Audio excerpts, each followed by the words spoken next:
Douglas Bickford. It is the 10:29 a.m. here in Klamath Falls, Oregon, my hometown. I'm broadcasting live out of my 105-year-old house here in the Mules Edition in Klamath Falls. I was blessed and got to pay cash for my house, which I paid like $71,300 for this place. Because I left a toxic relationship and God, who I call the Great Spirit, worked it out. So I got $143,000 in cha-ching. Okay. And I didn't lose everything I owned to this woman in Idaho that tried to steal everything I owned. Okay. She didn't get away with it. Evil woman, right? That's what I got myself into in 2017 when I put an ad on Craigslist because I had no self-esteem. And we all get ourselves into very bad things, especially toxic relationships, without self-esteem. Okay. I didn't have any because I was emotionally, sexually, and physically abused as a child. Okay. And so even though I had everything at 60, I think I was 61 years old at that time in 2017, May of 2017. I had a thriving hot dog business in Spokane, Washington for 90 years. I was making $300 a day on a hot dog cart in front of the courthouse in Spokane, Washington. I had bought and paid for a 2001 Marlette 3-bedroom, 2-bath, sitting in a beautiful mobile home community called Cascade Manufactured Home Community in Spokane, Washington. They had a swimming pool, a jacuzzi, a sauna, pool tables, a rec room. I could use any of this stuff for nothing. The place was manicured. I mean, every house in that place. They wouldn't let people just like put junk cars and all that stuff there. I mean, it was like a beautiful park. Setting up on a hill down from the South Hill in Spokane, Washington. I mean, it was a beautiful place. But I had all that stuff. My house paid for in cash. A thriving business in front of the courthouse in Spokane, Washington, like I said. 4 vehicles.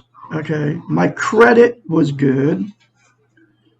I had like $60,000, $70,000 in available credit on my credit cards that I could have used at any time, which I was building my credit back up. I had it all. I mean, just everything you could imagine. But I wasn't happy because what I did not have was self-esteem. So that's why I put an ad on Craigslist looking for a woman who destroyed my life for 3.5 years. Okay. Credit got shot. All the money was gone. He had $35,000 in silver in a safe. All the money's gone after about 4 months of being in that relationship. I married this woman after 3 weeks because I didn't have any self-esteem. After I met her on Craigslist, I met her the very first day I put an ad on Craigslist. And all because I had no self-esteem. And it turned toxic. About 2 months in, I knew there was something wrong, but I didn't know what it was, okay, until I attained self-esteem and found this book. But anyway, so I married this woman after 3 weeks. I married this woman, the very first conversation on the very first date. I was looking for somebody to love me, okay. She was a gold digger. She was looking for somebody to give her money because when I met her, the very first date, I showed up at her house. She was living with mom and dad in a room, okay, at 56, barely had a job at McDonald's working part-time, right? No money saved, didn't have a real bed. She didn't have a checking account or a debit card, right? So she didn't even have an account. She had no money, okay? Her mom and dad in their 80s were paying her way. And then there was the 2 one younger brother and one older brother living on the property. Okay. Mom and dad, they were sponging off mom and dad, just like my wife was sponging off mom and dad. None of them were responsible for any of the bills. Okay. And Umois still married her 3 weeks later, even knowing all this stuff. You go in the house, it's in total shambles. Nothing's clean. You know, it's like hoarder city. The whole 5-acre farm was dirty. The bathrooms were filthy dirty. There's junk everywhere in this house. Go in her bedroom, there's junk everywhere. She's been never ever, three of them, the three of the kids, never ever helped clean up any of that mess. The whole 5 acres was in shambles, okay? The gates were all rickety, falling down. Mom and dad sitting in front of the boob tube when I got there on the very first date. Drinking Pepsi, root beer, eating candy. Both of them 150 pounds overweight. I kid you not. And the house is a disaster. The 5-acre farm is a disaster. There's the weeds are growing up around the freaking windows, okay? And then you got the able-bodied kids in their 50s and 60s doing nothing but, like, she was a wino, drinking wine. The two brothers are dope smoking freaking alcoholics, living on the property, both married. Their wives are all gone. The wives got rid of them. No lives, but middle of the day, I kid you not, like 11 o'clock in the morning, smoke. I walked up with her to mom and dad's house, and both the brothers smoke billowing out. One's a chain smoker, the other, and then both drug addicts, pot smokers, and alcoholics. Vodka, whiskey, pot. Smoke, pot. Billowing out of these nasty RVs that both lived on the property with mom and dad, just like my wife did. Okay, for years. Then I found out that my wife lived on the property with her mom and dad with her last marriage, lasted 15 years, right? This guy that she was with, sponging off the government, Social Security disability at 50 some odd years old. You know, won't work, working under the table, screwing the government over, but getting that $1,000 a month Social Security check disability, right? And then they were married 15 years, okay? And they lived, her husband and her lived in this house, okay? This 5-acre farm, it's 5-acre manufactured home out there in Idaho, right? She lived with her mom and dad for years with her husbands. She was married 15 years. That one guy, they always lived with mom and dad, her mom and dad. They were always, her and her husband were never responsible for the bills. Mom and dad were. And they didn't save a dime. Okay. She had an old 2006 GMC Envoy, which had a crushed-in door. Somebody jury-rigged it together, didn't fix it right, just threw another door on there. She had nothing. She was living with mom and dad for years at 56. But then I found out 15 years went by. Her last marriage. I mean, I knew this the second date, I think, the first date. But I just overlooked everything because she was very pretty, right? And the very first date, the conversation was, this conversation, she told me about how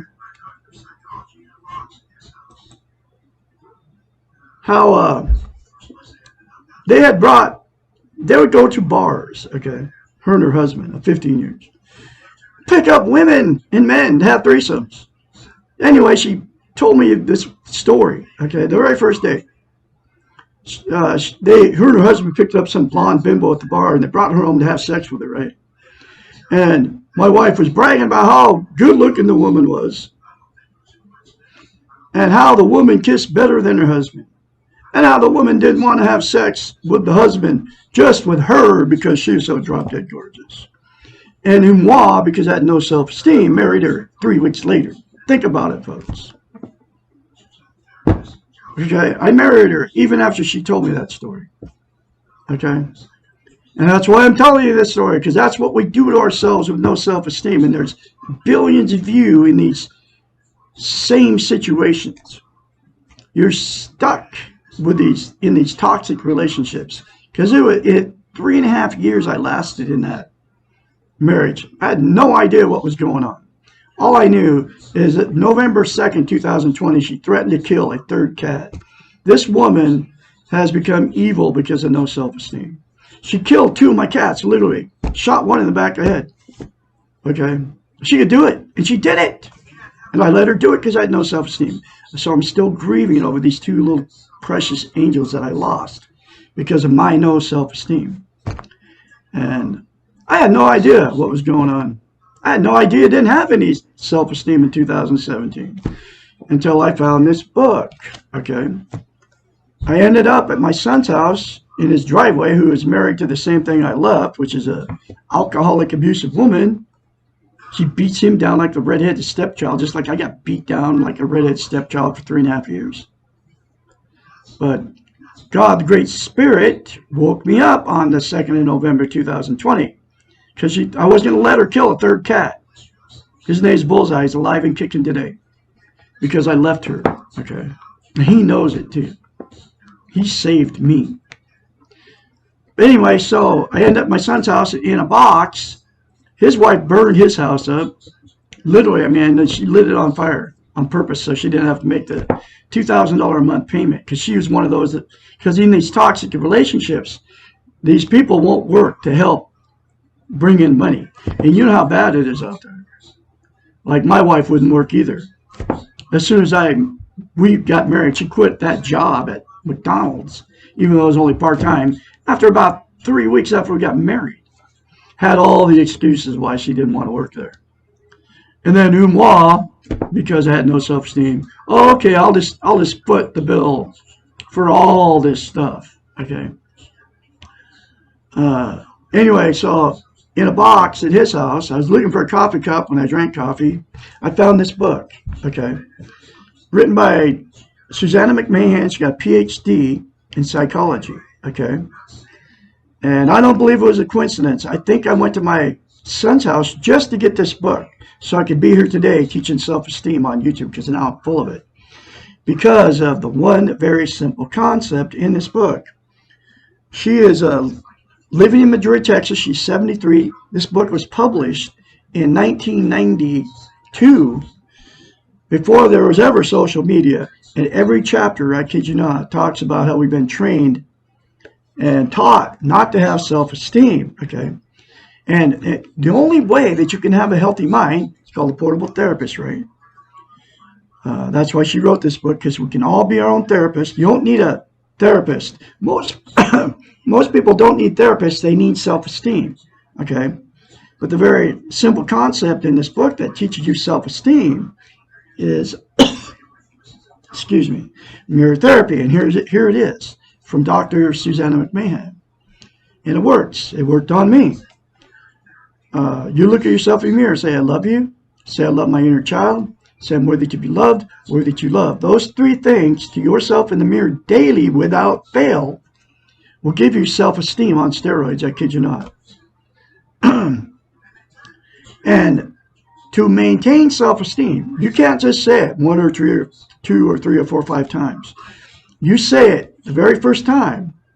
You have to continue to say it the rest of your life, okay, daily. And that's exactly what she says in this book, to maintain self-esteem. Because to maintain it, it's like lifting weights.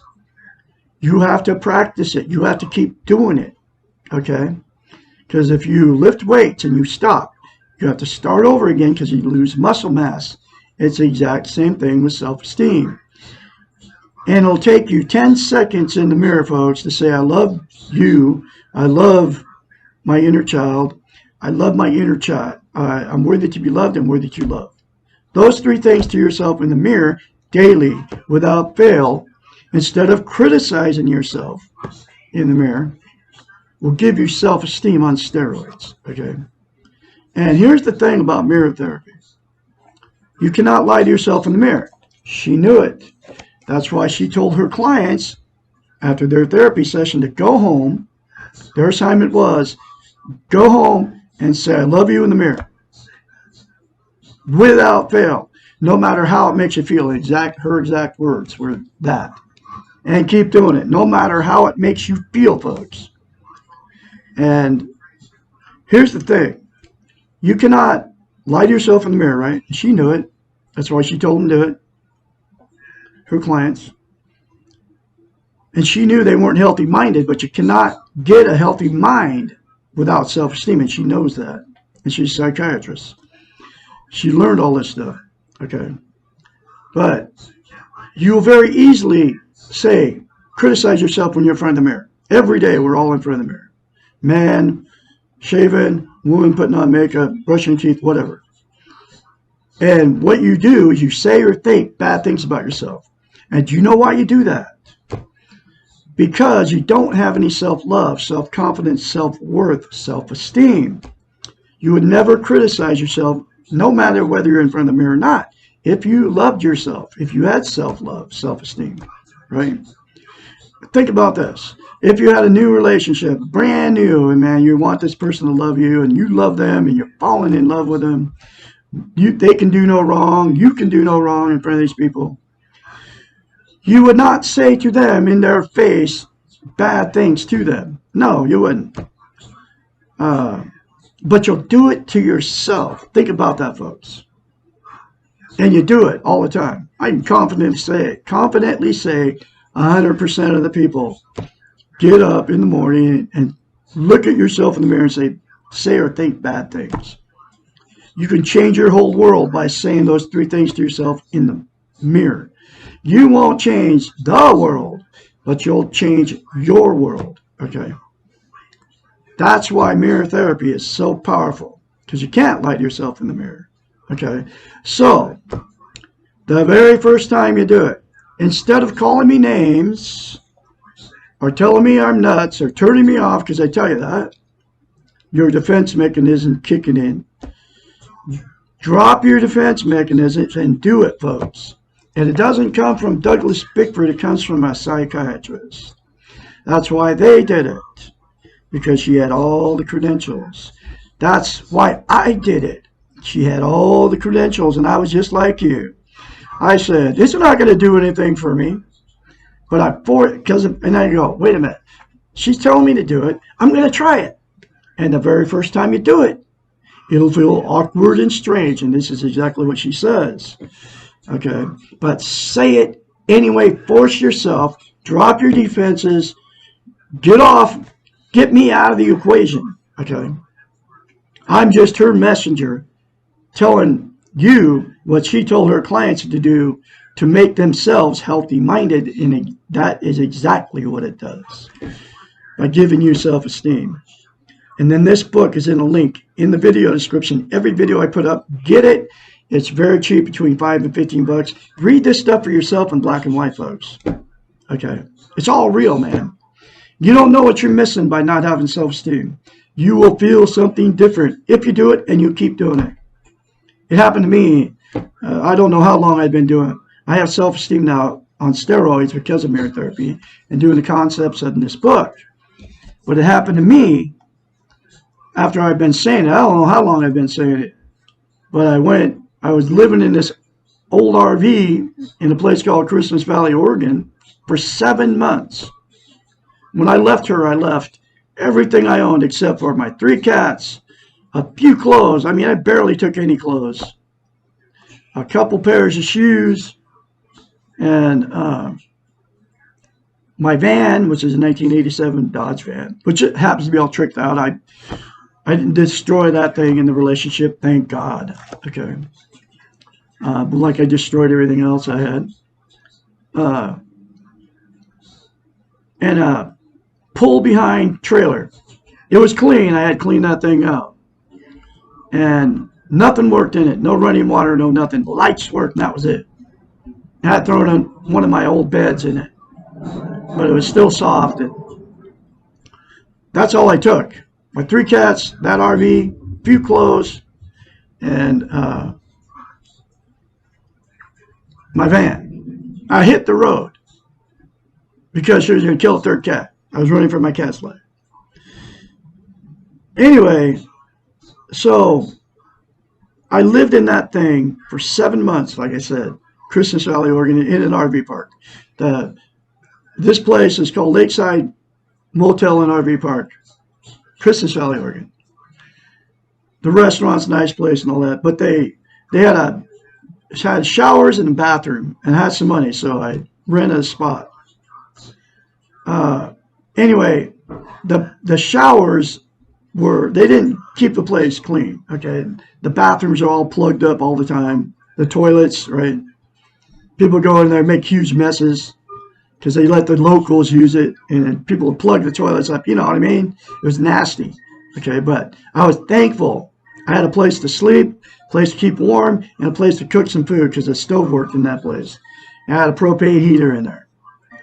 And so that's where I sat for 7 months, not knowing what was going to happen with this house I had bought in Idaho. I had no idea whether she was going to steal everything I owned, and I was going to lose it all and be stuck living in that RV for a very long time, like I've done many times my whole life. But anyway, it all worked out really good. But I attained self-esteem in that 7 months, not having nothing, okay? And because of this book, because of mirror therapy.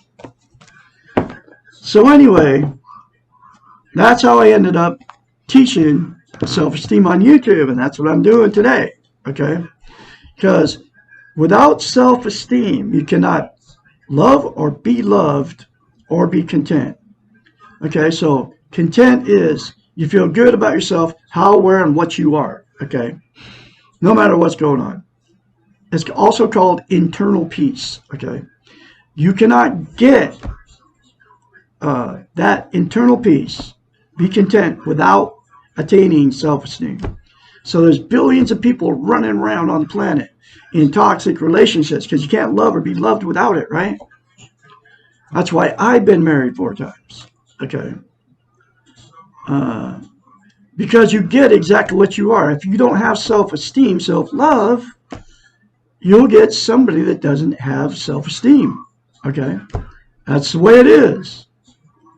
And it's not even your fault, folks, because nobody's teaching it, okay? And so you can't be loved or loved without it. So you end up in these toxic relationships. Either you'll relationship jump your whole life, like I've been married 4 times because of it, like I said, and there's billions of you that have been married more than once, and you don't know why you've been married more than once. The blame game happens. Blame it on the other person. And they blame it on you, you blame it on them. But it's nobody's fault. It's that both the people that get involved don't have self-esteem, so you can't love each other or be loved. What happens in these relationships, you get together, you need that other person for whatever reason. And you're trying to get your needs met from the other person, and they're trying to get their needs met from you. And only the person, me, only I can fulfill my own needs because I'm the only one that knows what I need. So, and it's the same way with you out there. And then you get with these people, and both of you then you turn toxic to each other. The fighting, the arguing, the cheating, the lying, doing weird stuff to each other. Because that person can't fulfill your needs. So you have to have self-esteem before you can ever get in a healthy relationship. That's why you've been married more than once. Or a relationship jumping your whole life. Or that's why you're in a toxic relationship right now, where you're getting cheated on, you're getting called names. You're living with an alcoholic, a codependent, a narcissist. And you don't know what's going on. That's because you don't have any self-esteem. But you can fix it all, both of you, can fix it all for yourself by attaining self-esteem with the 3 things in the mirror to yourself every day. And that's why I'm here teaching this on YouTube, because number one, it changed my life to get it. I haven't jumped back into another toxic relationship. It's been 15 months almost. And I won't ever. I'm full of self-esteem now. The next person I attract will be somebody that's healthy-minded. Okay? And they will have self-esteem. And, you know, I'm not looking. And it might be right here on YouTube where I meet this person. But I'm not done with romantic relationships, because I know eventually the right woman's going to come along. Seriously. But I'm not looking, because I'm too busy being a musician, because I'm a musician and teaching this on YouTube. And here's the other reason I'm teaching it. Nobody, it's like self-esteem is a taboo subject. When was the last time anybody even asked you how you feel about yourself? Nobody talks about it. Okay? And I believe it's because, like she believes, that it's been trained out of us not to have it. Okay? I mean, I brought up the words self-esteem to people, and they look at me like I'm from another planet. What are you talking about that for? You know? But anyway, so that's the reason I'm doing it. I'm the absolute only one, I kid you not, on the internet, on TV, because I'm on TV now, teaching self-esteem. Nobody's teaching it. Nobody's telling you how to get it. I told you how to get it. 3 things in the mirror to yourself daily without fail. Nobody's telling you how simple it is, and it is that simple, folks. And nobody's telling you how important it is. Think about it. You can't love without it. You can't be loved without it. And you cannot be content. You can't have eternal peace. And here's what people use to try to be content. They're all called externals. They will never make you content. Drugs, alcohol, sex, food, TV, religion, another person, material possessions, or money. There's 9 things. They're all called externals. They will never, ever give you internal peace. Only self-esteem. Attaining self-esteem will. Okay.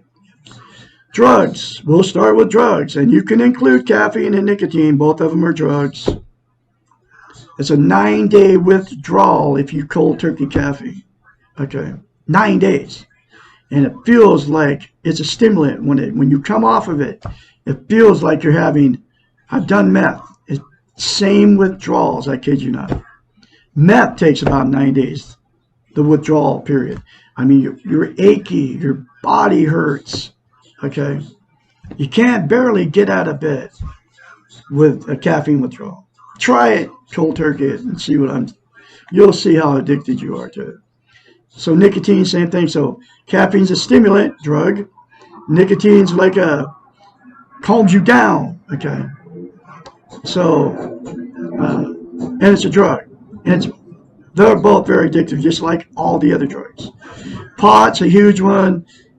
Heroin, LSD, psilocybin mushrooms, all the pain, all the prescription pills, hundreds of them, that your doctors are prescribing to you unnecessarily. They want you addicted to all this stuff because it's dinero to the big pharmaceutical companies. Pfizer is one of them. They pump these pills out like candy, and then they have the doctors prescribe you these pills like candy. They're killing you, number one, shortening your lifespan. You can never get a natural high on if you're on drugs, which comes from God. And it's always temporary. The feeling, you take them to make yourself feel better. Okay. And it's always a temporary thing. Okay. You think about it. You go to the doctor, right? They got the latest drug is sitting on the secretary's desk in the doctor's office, and they hand out these free latest thing from all the pharmaceutical companies. And it's like the drug dealer, right? Gives you the whatever drug it is, the first one's free to get you addicted. It's the same thing with these pharmaceutical companies. People don't even realize what's happening. That's why they have the free sample, is get you addicted to it. And then you'll tell your doctor, oh, I need that. It made me feel better, right? That's all. This is the way it is, man. This is the world we live in. And then all that stuff is just temporary. All the drugs, it's only a temporary fix, and you're using it to make yourself feel better. Alcohol, the same thing. Doesn't matter where you get it. Wine, beer, hard liquor. You do it for one reason. You're drinking for one reason. I don't care how much you drink. The only reason you're putting that stuff in your body is to make yourself feel better. It's always temporary. It's always a temporary fix. Then you get addicted to alcohol. People want to deny they're using any drugs or alcohol to make themselves feel better. But that's the only reason you're using it, folks. Sex, exact same thing. You feel good while you're having sex, and then the feel good goes away, you know. And then you have to have more sex. And then the person you're having sex with, whether it's your wife, your girlfriend, or whoever, doesn't feel good. The same feeling doesn't feel good like it used to. Because then you have to go get something new to have sex. And you get addicted to sex. And it's always temporary. The feel good always goes away. Food, exact same thing. You're hungry, you eat, then you eat beyond being full because it makes you feel good to eat. Okay. And then people eat beyond, they get overweight, and then you can look around, folks. There's a lot of people that don't feel good about themselves. You gotta wonder why they don't feel good about themselves, right? And people are overweight because they're overeating. Okay, then you get addicted to food. Just like you get addicted to sex, drugs, and alcohol. Television, exact same thing. You all know the feeling. If you sit behind the boob tube after you get a drink, glass of wine, you get a mixed drink, and you sit in front of the boob tube. So you got two things to make yourself feel better. Alcohol, sitting behind the boob tube, watching the illusion, keeps you out of the reality of your life, okay?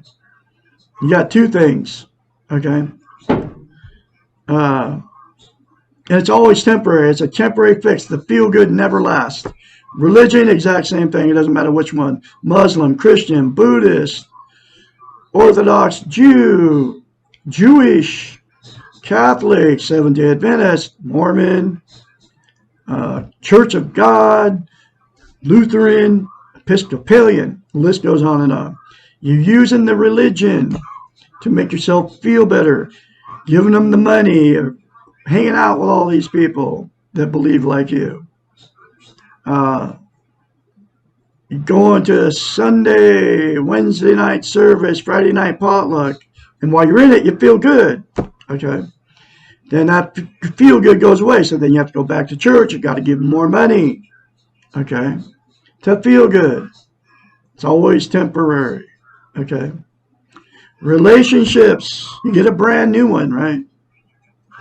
Feels good. You're telling all your friends, and it could be a hundredth relationship. It could be your fifth marriage. It could be your third marriage. It could be your first marriage. You could be getting engaged to these people. It feels good for a while. Okay. And that good feeling always goes away. And then it always goes bad. Then you'll either stay in a toxic relationship for years and get abused by these maniacs, or you'll relationship jump your whole life, and then you'll blame it on the other person. Okay. I've been married 4 times because of it. Because of the feel good always goes away. My last one, 4th one, it was like, wow, I felt so good, felt right. And it didn't take very long, about 2 months in, man. I was like, there's something wrong with this. I had no idea what it was. And what it was neither one of us had self-esteem. You can't love or be loved without self-esteem. Okay. So then we turned toxic to each other, and that was my 4th marriage. Failed. Okay. All my relationships have been failed because I haven't had self-esteem. The feel-good always goes away. You all know what I'm talking about. You've done it. You've been there. I know people have been married 5, 6, 7, 8 times. Okay. The woman my 4th marriage, she wouldn't tell me how many times she was married. It was a big joke. I'm not telling you how many times I was married. The feel-good went away. Okay. But thank God I got out of it after 3.5 years. Because those people that stay in these toxic relationships for years, just like I said. Anyway, the feel-good goes away. Relationships. Material possessions, exactly the same thing. You go buy something new, and a new car is real special.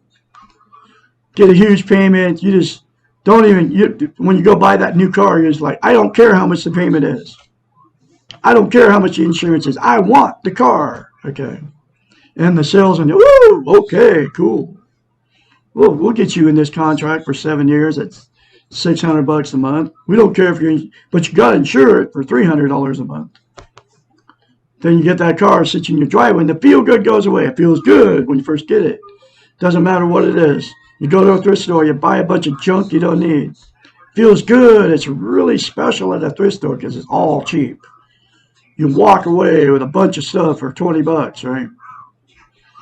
And then you go home and you throw it on your closet or wherever you did with it. And then you never see the stuff again. But it feels good when you first get it.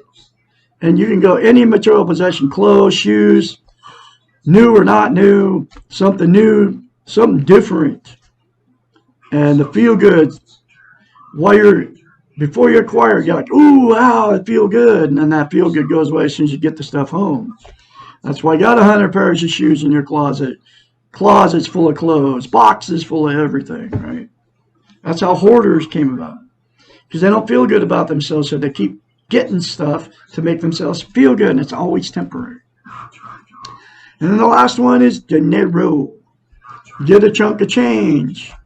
You get any money. Makes you feel good when you first get it. I don't care if you blow it or you save it.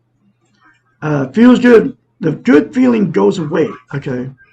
As soon as you put it away, wherever you do with it, whether you bought a bunch of stuff, whether you gamble it away, that makes you feel even worse about yourself because you got some money and you gambled it. Okay, even if you gamble $100, right? It's $100 you could have done something else with, so you feel guilty about it. Excuse me. Anyway, so the feel good always goes away, even with all money. So all those 9 things. The feel good always disappears. The only thing that'll make you feel content and give you eternal peace is to attain self-esteem, and those 3 things to yourself in the mirror will do it for you. So anyway, that's how I ended up here on YouTube, teaching self-esteem. I'm going through this book one chapter at a time. Chapter 13. Why am I good? And you are all good, including me. This is essentially a philosophical question which is only asked in therapy after the client begins questioning the doing model. Their previous training, okay, and this is where she talks about training and being taught in this book, okay. Their previous training and the nature of good and evil. Most of us go through life assuming that we are not good and that we need to be punished or controlled or contained, as our true natures are base and bad. One school of thought defines man as essentially bad. From this philosophy, this is where we're being trained, evolved the need for power and control, for institutions such as church and state to control the masses, man. This is all so true. These institutions use punishment and strong discipline to keep order, to frighten into submission, and to prevent the spreading of our inherent badness.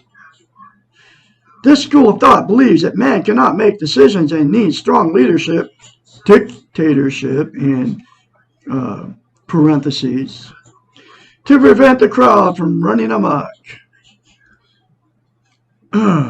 William Golding's Lord of the Flies is a frightening novel based on this philosophical belief. The opposite school of thought chooses to believe that man is inherently good, and that's me, Okay, that's what I'm telling you. You're born good, folks, of God, and that when presented with a choice, prefers to do goodness, even though it may be more difficult and more confusing over evil. The paradox of this choice is in that while choosing goodness is not the easy choice, like it's not easy to say I love you in the mirror, it does result in an easier life. Often the good choice may not feel right, while the easier choice may feel initially better, but may result in a form of evil. Okay. A perfect example of this paradox is the concept of caretaking. Our doing model defines all caretaking behaviors as good. However, a large number of caretaking behaviors are not good. People are being taken care of cannot feel a sense of mastery or control over their own lives.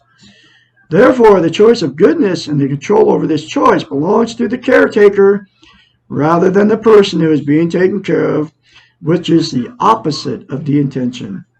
A form of evil may exist when the caretaker takes all the credit for the action and does not allow the recipient to have any power or control for the ensuing consequences. In this case, the initial choice not to caretake may be a good choice, but will not be an easy one. Making choices involves learning to practice. Practicing your goodness is a trial and error process. You are good. You can choose to practice your goodness because it's a choice. You can assume responsibility for your life and your behaviors. You can take care of yourself. You can believe in your own and others' goodness. In this way, you can become a role model for goodness. That's exactly what I'm doing here on YouTube. You are full of goodness, folks. Another very powerful chapter for you. I can be your mentor when the change happens for you, and it will. I have confidence in you, just like I'm very confidently spreading her message out of this book. And I will continue to do this into 22. No matter that I'm getting a bunch of pornography comments, I'm going to continue because I'm confident that my message, her message, is going to get through to you. Okay. Tomorrow's chapter will be What is Therapy? Chapter 14. You all remember you're good. You're born good. You will leave good if you accept that you're good.